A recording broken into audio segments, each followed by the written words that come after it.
Now, you shouldn't need a hint to figure out if this is a power function or not. You should do that yourself, and you should have already done that since the question was posed. However, pause for a minute, think about it if you haven't already, do your own test. Now, I'm just going to give you a cursory answer from my point of view. If I start from this point, here's an x-coordinate. I cut that x-coordinate in half, I'm here. If I cut this in half, I'm probably here.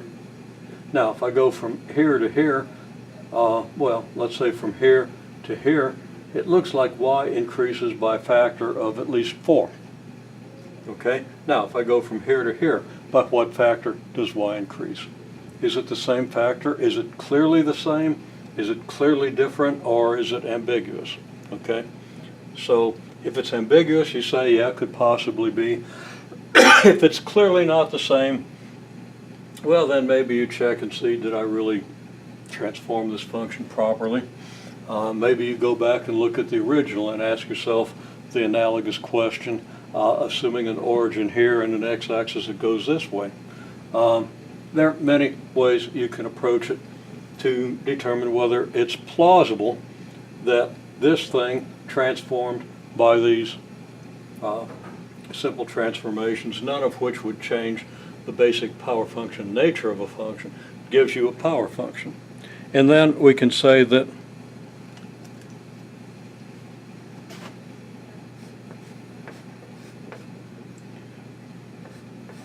if it is,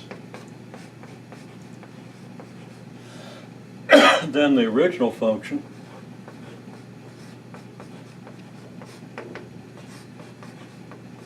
is a generalized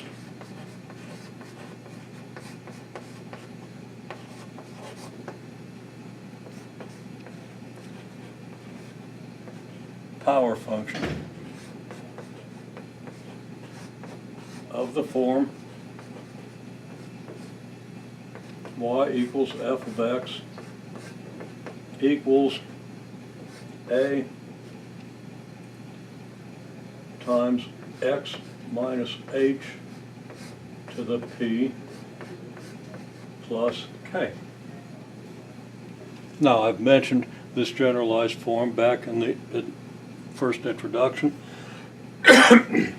but we haven't really talked about it in terms of the parameters of your shifts and stretches, although you know that if we take the x to the p function and shift it h units, that's equivalent to replacing x by x minus h.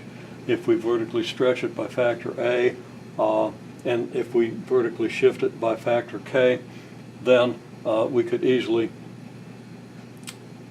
trace how we get this function. Although, you know, we want to do more with the rules for transformations to see exactly how this could come about.